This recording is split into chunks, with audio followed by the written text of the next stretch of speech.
Street. El solo nombre evoca imágenes de riqueza fabulosa y del poder. J.P. Morgan, Cornelius Vanderbilt, Warren Buffett.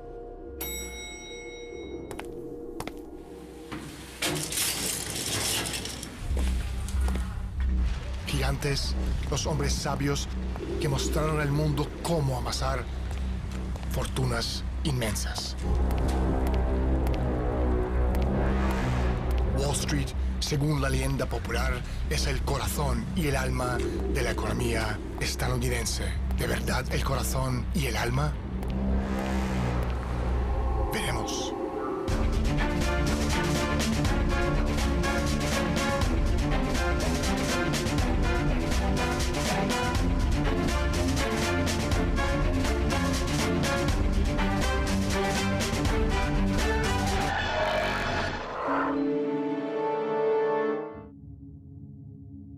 Hoy, en Desde la Sombra, empezamos diciendo que Wall Street es una grotesca atracción de feria, que debería estar prohibida a los menores de 18 años.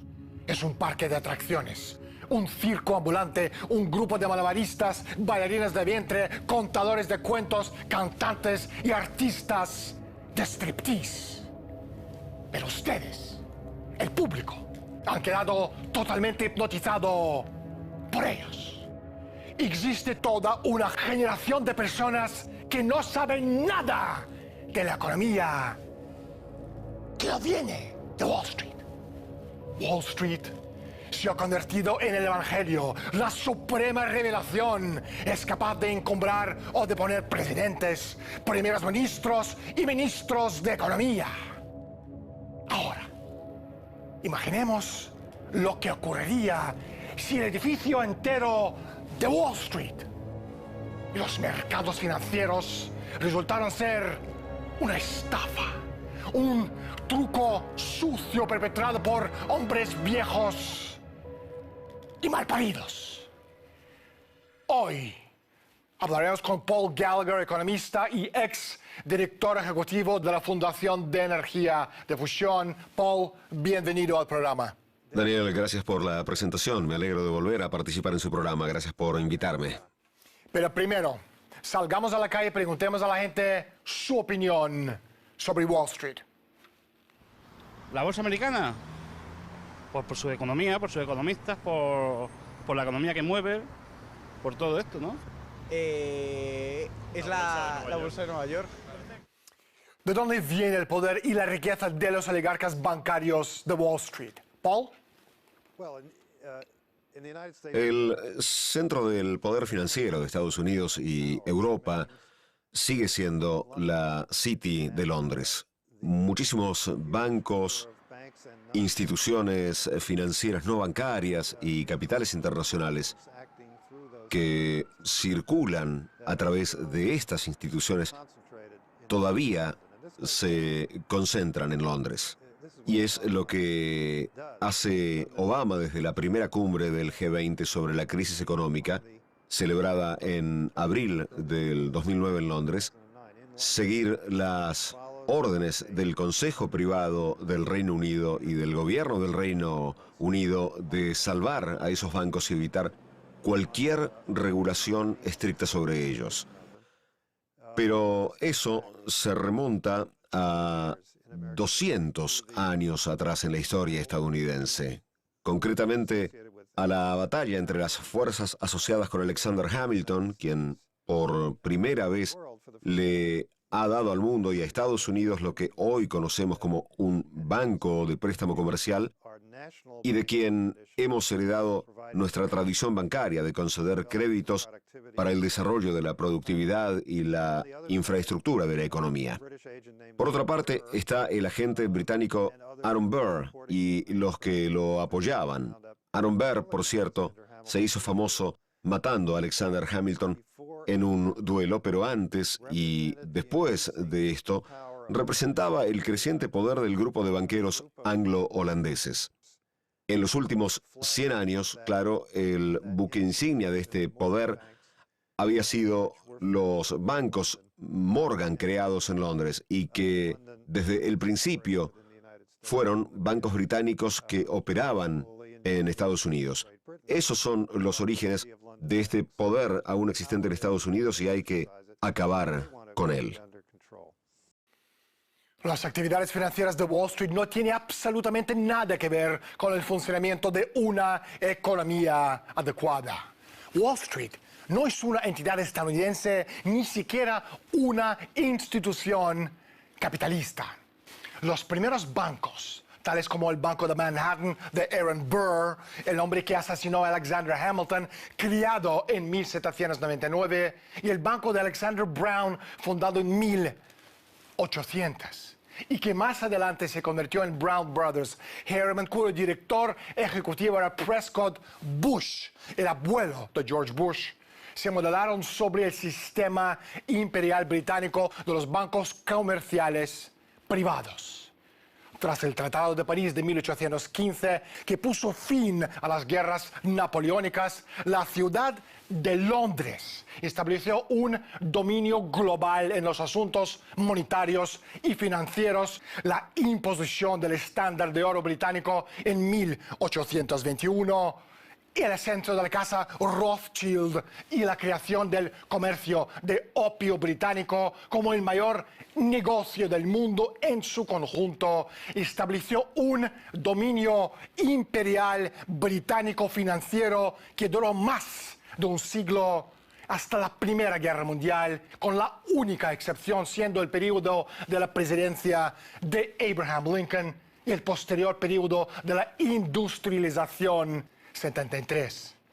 Enormes cantidades de dinero británico fluyeron hacia Estados Unidos y el mismo se usó para crear dos nuevos nidos de traidores como socios para Wall Street: los traficantes de drogas de Boston y los especuladores de Chicago. Esta invasión británica explotó en la década de 1820 con las operaciones de Banco Barings y después otra vez en la década de 1830 cuando los Rothschild abrieron oficinas en Nueva York, en Filadelfia y en Boston.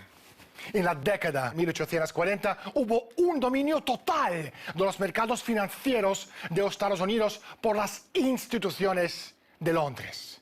De hecho, en la época de la Guerra Civil Americana, todas las redes de traición de Wall Street en Boston y Chicago fueron controladas por cadenas que conducían a Londres.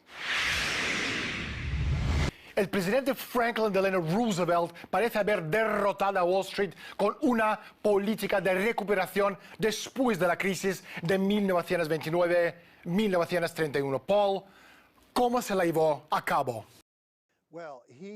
Él recibió mucho apoyo para su programa de reorganización de los bancos y creación de proyectos de infraestructura, proyectos y obras públicas.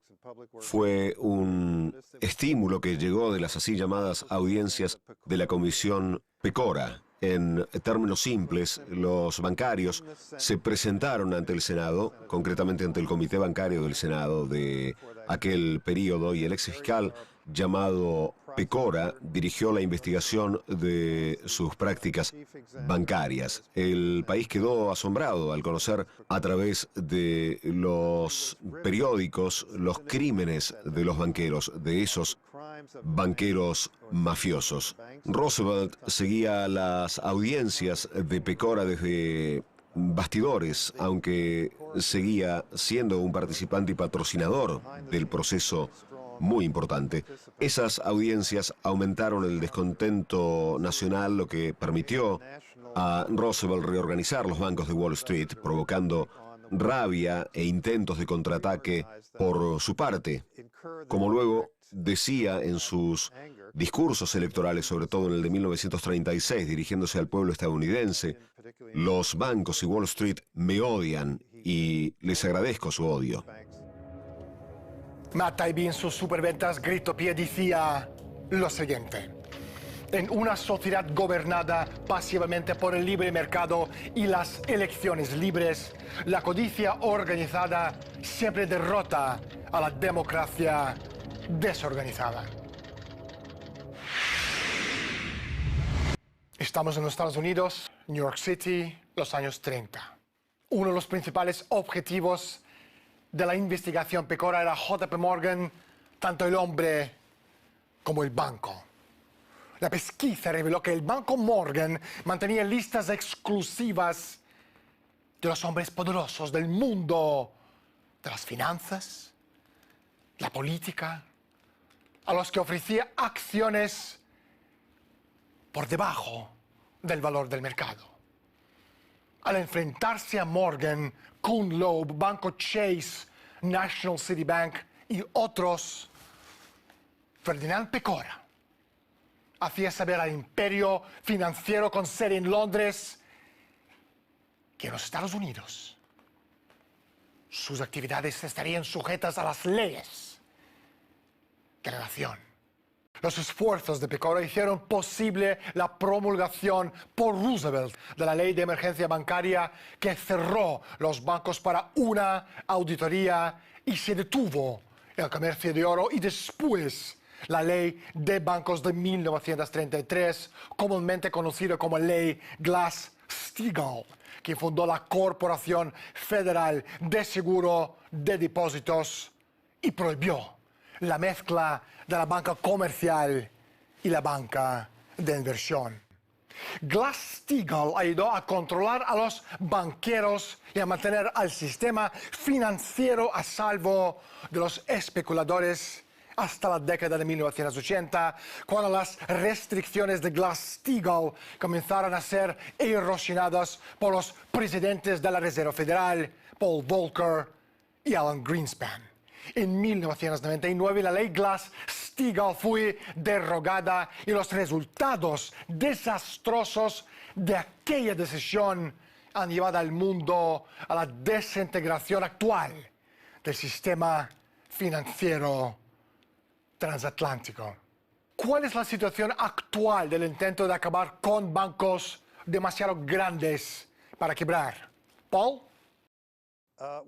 Bueno, ahora se puede llamar guerra en escalada, especialmente teniendo en cuenta una conferencia que tuvo lugar en Washington. Se reunieron los funcionarios electos de todo el país y el tema que se discutió fue la ley Glass-Steagall. Hay un número tremendo de funcionarios públicos que están presionando y amenazando para que la ley cobre fuerza y son atacados por los medios de comunicación.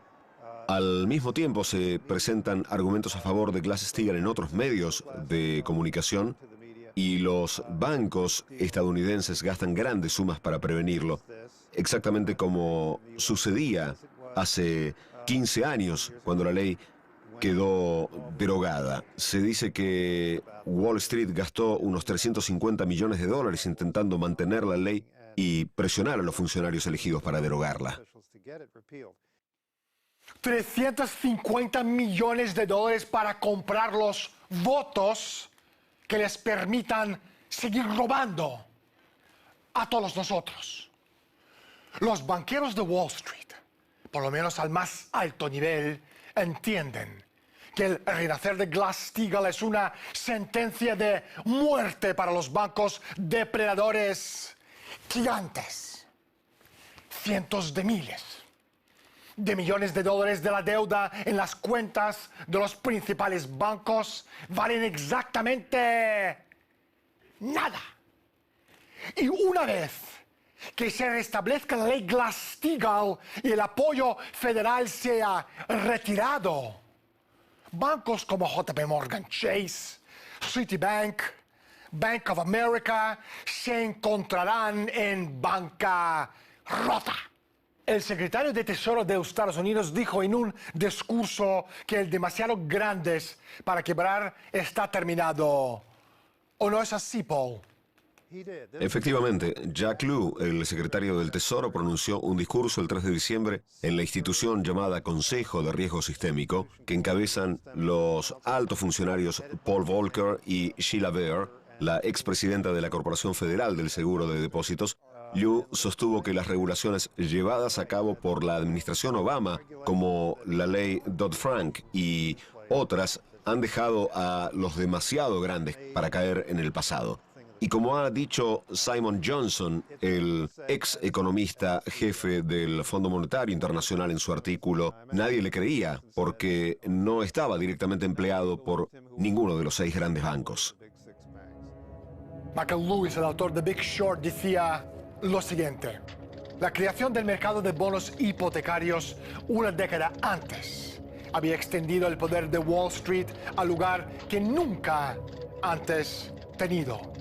Control de las deudas de los estadounidenses comunes y corrientes.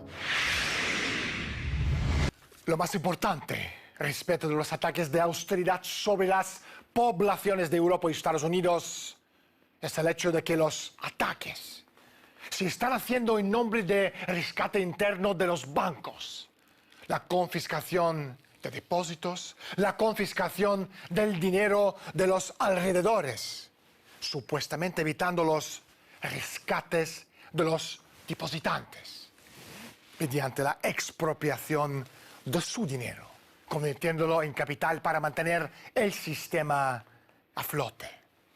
Esto sucedió en Grecia, en España, en Chipre, incluso en Gran Bretaña. Por lo tanto, no habrá un rescate interno sin el rescate externo para salvar a todos los acreedores internacionales del banco.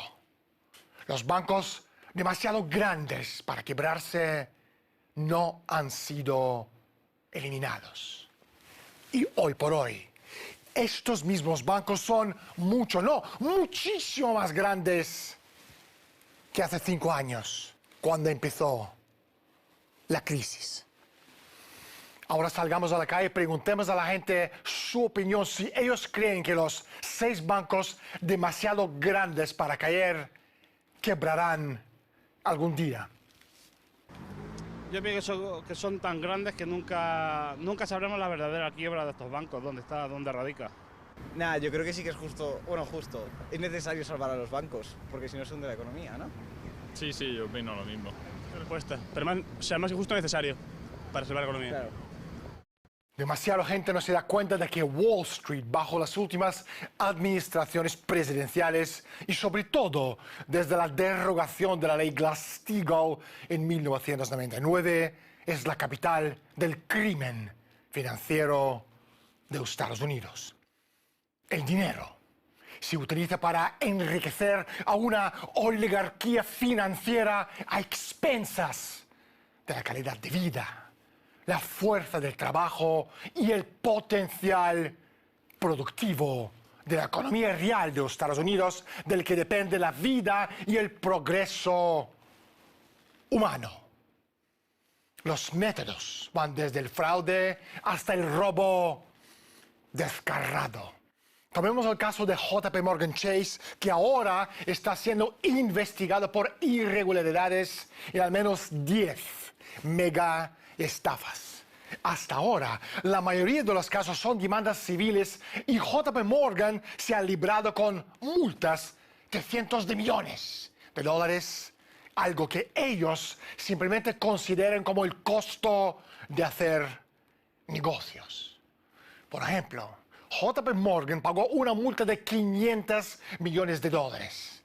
El caso se centraba en el manejo fraudulento del dinero de los fondos de pensiones. Mientras decía a los clientes que las inversiones estaban garantizadas, invertía su dinero en bonos basura de Lehman Brothers Holding. Como sabemos, Lehman Brothers quebró en septiembre del año 2008. Sus bonos habían sido comprados en nombre de los participantes en el programa de préstamo de valores de JP Morgan, liderado por el Operating Engineers Pension Trust de Pasadena, California. JP Morgan, vertiendo el dinero en Lehman, sabiendo de antemano que Lehman estaba hiperapalancado por el factor de 40-1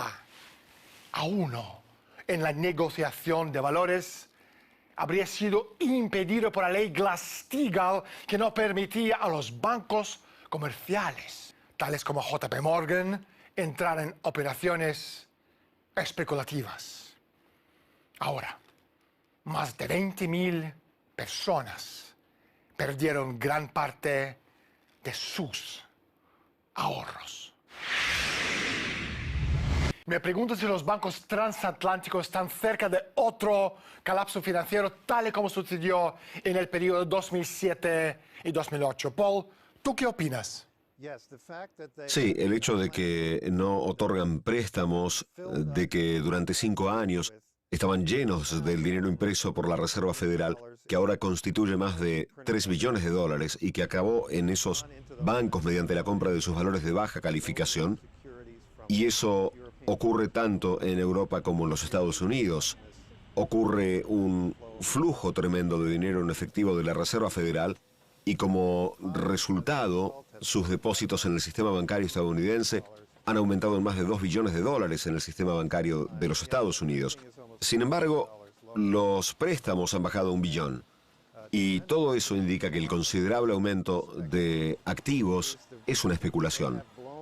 Volvieron a inflar las mismas burbujas que explotaron a finales del 2008, añadiendo algunas nuevas, bastante exóticas, como la de las hipotecas de alto riesgo, la de préstamos de deuda colateralizada y otros mercados de derivados que colapsaron y causaron la crisis del 2008. Esos mercados aumentan muy rápido, tienen una duración muy corta y están sujetos al pánico bancario. De hecho, fueron esos mercados los que explotaron en el 2008. Por eso, insisten en que hay que dividirlos antes de que colapsen, ya que el segundo colapso va a ser mucho peor que el primero. También vemos que las medidas de austeridad que se imponen perjudican a las ciudades, a los sindicatos, a toda la población. Es otro indicio del saqueo que nos está llevando al colapso. En ciudades como Detroit se ven obligados a eliminar las pensiones y los servicios de asistencia médica a los empleados y son llevados a la bancarrota a causa de procedimientos totalmente irregulares. Muchas otras ciudades van a correr la misma suerte que Detroit. En la economía solo se están creando puestos de trabajo mal pagados. Hay un evidente aumento de la pobreza y al mismo tiempo un evidente aumento del volumen especulativo del dinero impreso y de los mercados especulativos de corta duración. Hay una clara tendencia a que la pólvora vuelva a explotar, pero esta vez va a ser peor que hace 5 años. Salgamos a la calle y preguntemos a la gente si lo que nos viene encima pronto será aún peor de lo que estamos atravesando ahora. No, hombre, yo creo que ya estamos empezando a levantar un poco la cabeza, ¿no? Ya se nota un poco la recuperación económica. Pues esperemos que llegue ya a su fin, ¿no? Esperemos que llegue ya a su fin, ¿no? Sí, pero volverá a haber más crisis. Esto sube y baja, o sea, larga volver a bajar y volver a subir y los tiempos buenos a ver si duran más que los malos. Sí, son crisis cíclicas. Esta pasará y luego ya vendrá otra. Yo opino que ya toca tocar fondo, ya es hora de terminar. ¿Qué pasaría si ganamos esta lucha y volvemos a promulgar la ley bancaria Glass-Steagall? ¿Cuál será el impacto de esta victoria en Wall Street y Londres? Y además, ¿qué impacto tendrá sobre la economía mundial? Paul, ¿tú qué opinas? Bueno, es muy importante, sobre todo teniendo en cuenta que estamos en la recta final de la lucha por Glass-Steagall aquí y en Europa. Si la implementan, si la aprueban como consecuencia de esta gran batalla, va a ser estrictamente respetada. En este caso vamos a tener un sistema de bancos comerciales tanto en Estados Unidos como en Europa. Se regularán de manera que no puedan especular y tendrán que suministrar préstamos a la economía. Pero parece que sus créditos se verán reducidos debido a los activos de carácter especulativo de los bancos de inversión y a miles de valores que tienen cada uno de esos bancos, que al final van a ser separados. Muchos de esos bancos que especulan con valores falsos y activos tóxicos quebrarán y desaparecerán. Eso no significa que los esfuerzos realizados en Wall Street se traduzcan en un tremendo flujo de crédito en la economía, pero va a ser posible. El crédito nacional tendrá que circular en las esferas más productivas para que podamos iniciar proyectos como la Alianza Norteamericana de Agua y Energía, el desarrollo de reactores nucleares de fusión de nueva generación, para que construyamos redes ferroviarias de alta velocidad en Europa y Estados Unidos. El gobierno chino nos está presionando agresivamente para llevar a cabo esos proyectos. Hoy hemos hablado con Paul Gallagher. Paul, gracias por estar con nosotros. Muchas gracias por invitarme. La batalla que estamos presenciando hoy no tiene como fin la supervivencia de los bancos centrales, ni tampoco del euro. Fundamental entre los gobiernos soberanos y el sistema financiero de la oligarquía que beneficia a una pequeña élite. Una nación que no puede controlar su divisa no es soberana. Y una nación que no es soberana es vulnerable a los ataques y la subversión de dicha oligarquía. Como ocurre con todas las hazañas de la creatividad humana, este no es un proyecto diseñado para ser consumido de inmediato. Es un proyecto diseñado para ampliar la sensación de identidad que posee el ser humano y llevarla más allá de los confines de sus percepciones sensoriales y sus sentimientos de bienestar personal, para conectarla con las generaciones que prolongarán su legado mucho después de que su propia generación haya desaparecido de la Tierra. Soy Daniel Stulin. Bienvenidos al mundo de Humo Espejos. Gracias por estar con nosotros y hasta la semana próxima.